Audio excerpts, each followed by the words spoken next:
Last night was painful. Last night was very traumatizing for the woke welfare collectors at the worldwide leader in woke, ESPN. Now, me personally, I was happy for Ryan Day and Ohio State as they won the national championship. Going into the game last night, I didn't really care who won. I got a lot of respect for both Ryan Day and Marcus Freeman, so I would have been happy for either coach either way. In terms of respect, it was a win-win. But that is not how deacons at Woke United Methodist looked at the national championship game. To them, this was a lost opportunity. This was a chance for another first. And you guys know how much the deacons love a first. If Notre Dame pulled off the upset, Marcus Freeman, he would have been the first black head coach to win a national title at the collegiate level. The celebration would have been magnificent. A black man winning the national championship on Martin Luther King Day. Martin's dream would have become reality, but that evil white man stole this moment from us.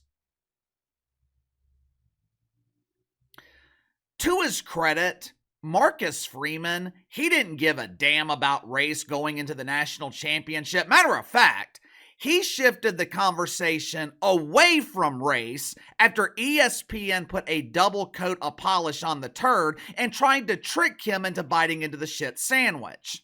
Watch for yourself. You are the first black head coach to go to a national championship game in college football. Just hearing that response alone, how much does this mean to you? I don't ever want to take attention away from the team. It is an honor, and I hope all coaches, minorities, black, Asian, white, it doesn't matter, great people continue to get opportunities to lead young men like this. But this ain't about me, this is about us. So Marcus Freeman didn't care about achieving this first, and he was personally involved. The rest of America didn't care because the gimmick of mythical racism has expired. That is what gimmicks do. They are designed to last a certain amount of time, but eventually, time runs out. We have seen this countless times in the past. Beanie Babies, gangster rap, the grunge movement of the early 90s, fanny packs, although Shannon Sharpe, hey, it's me, Shay Shay!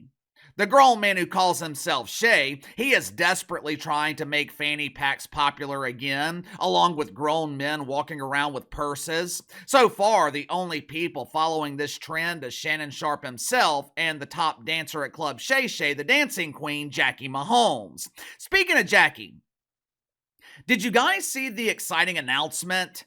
Yesterday, Jackie told his lonely male followers that he was returning to TikTok. Seconds after the announcement was made, sales of Preparation H increased by 69%. But anyway, punk rock, fidget spinners, dudes buying peroxide and dyeing their hair blonde, these are all gimmicks that were popular for a period of time until time ran out. It is the same thing with the business of mythical racism. Throughout 2020 and 2021, the business of mythical racism was booming. It launched the career of the rapidly balding Joy Reid. It provided the unemployed Jamel Hill. Oh, she's right here. Smelly Jamel. It provided Smelly Jameli with a consistent revenue stream as she fabricated and exploited racism on social media. The originator of the term huge embarrassing failure, Bomani Jones. Bobo received millions of dollars in sympathy money because of his marginalized status. He damn sure didn't receive the money because he was drawing ratings. The only ratings that Bobo was capable of drawing was with a pencil. Same thing with the WNBA dump. The only reason the WNBA is still in business is because of generous donations from the toxic masculinity in the NBA. But over the last couple of years, the business of mythical racism, it has experienced a rapid decline. The only employee left is Joy Reid, and she could soon be unemployed. People are no longer buying into the myth of mythical racism. Everyone seems to have moved on, except the worldwide leader in woke, ESPN. Make sure to like and subscribe. You can follow me on Twitter at KC_BTL84. Link to the second channel is in the description below. I make shorter videos on the second channel on topics that don't have the depth to make it here on the main channel. Most videos on the second channel, 5 to 7 minutes, and the topics are mostly centered around sports. I appreciate all of you guys who have already subscribed, getting close to 10,000 subscribers. So if you haven't already, head over to the second channel and subscribe. I feel like ESPN is struggling through an identity crisis right now. As a network, the last thing you want to be is a network without a clear identity. If you want to know the end result, just look at the cemetery news network CNN. For years, CNN has been a network without an identity. Later on this afternoon, we'll be talking about CNN, MSNBC not having a single show in the top 500 on cable TV last year. That is what happens when you don't have an identity. Over the past couple of weeks, I've been seeing mixed messages from ESPN, which is a clear sign of a network that doesn't know who in the hell they are. 24 hours after the terrorist attack in New Orleans, ESPN was broadcasting the Sugar Bowl from New Orleans. The Superdome held a moment of silence, along with a classic rendition of the national anthem. After the anthem, the entire crowd erupted in a display of patriotism. But people watching at home, they didn't see it because ESPN refused to show it. A week or so later, after receiving an avalanche of backlash from normal people, ESPN executive producer Burke Magnus, he admitted publicly that not showing the national anthem, that was a monumental mistake. Yeah, no shit. 3 years ago, though, it's unlikely that we see management from ESPN admit to something like that publicly. They would be too afraid to upset the Deacons. They would be too afraid to upset their pretend friends in the mainstream media. It was a very small sign of progress, but then a week later, ESPN is spanking the wanker over the Orange Bowl and the fact that a black head coach was guaranteed to lead his team to the national championship game. They even had poor Molly McGrath ask Marcus Freeman about it in his post-game interview. ESPN has been doing the same thing all season with the MVP race in the NFL. They literally turned the race into race. Instead of making it about who was the better quarterback, ESPN turned it into a race about race between Josh Allen and Lamar Jackson. During halftime of the game last night, viewers were surprised to see ESPN share a message from Donald Trump. Orange man bad!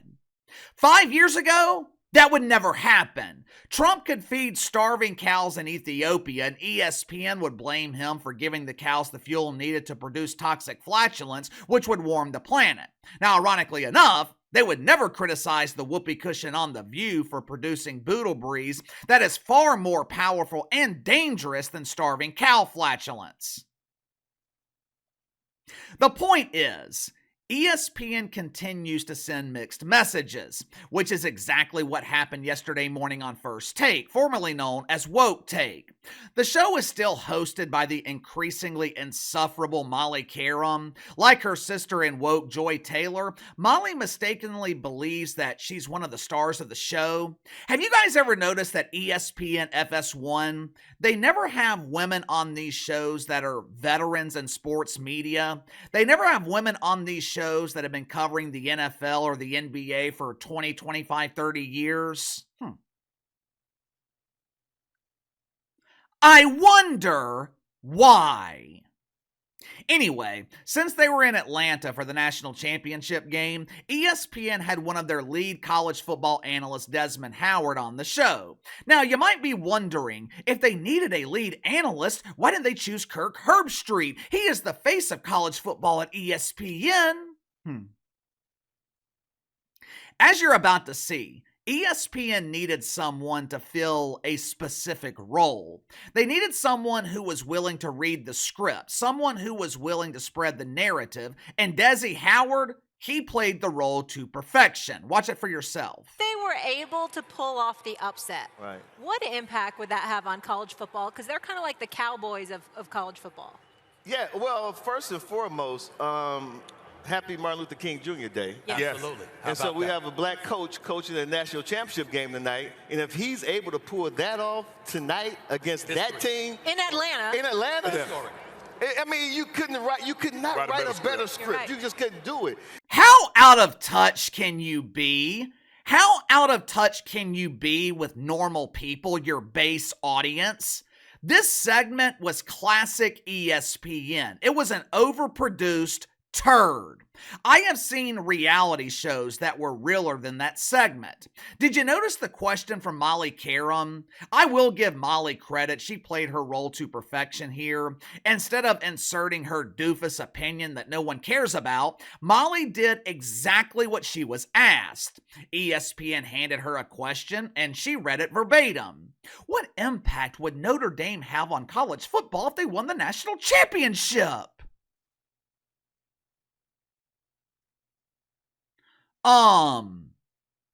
None. The same impact Ohio State would have or Alabama would have. That's not basketball. That's not the NBA, where you need certain markets to be relevant. Notre Dame hasn't won a national title since 1988, yet somehow they are still one of the biggest draws in college football. Notre Dame doesn't need a national title to be relevant. They could go 0-12 next season, and every game would be broadcast on national television. This was a setup question.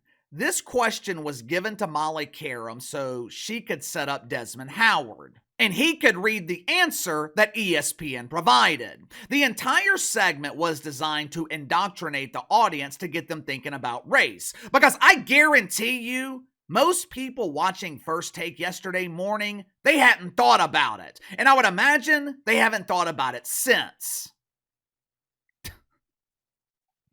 Like I said, ESPN seems to be going through an identity crisis. They seem to be struggling with who they are or who they want to be. Are we going to shift directions and ride this new wave of patriotism, or are we going to stay with what we're comfortable with? Are we going to continue spanking the woke wanker? The executives at ESPN, they're not stupid. They know that America has rejected the woke fungus, but the problem is, it seems like ESPN is having some trouble accepting it. What do you think? Is ESPN going through an identity crisis? Are they torn between the warm embrace of the woke wiener and the patriotism sweeping the country? Also, give me your thoughts on ESPN once again making the national championship all about race. Sound off in the comments below. Best way to contact me is through email, btlkc84@gmail.com. I'll see you guys later.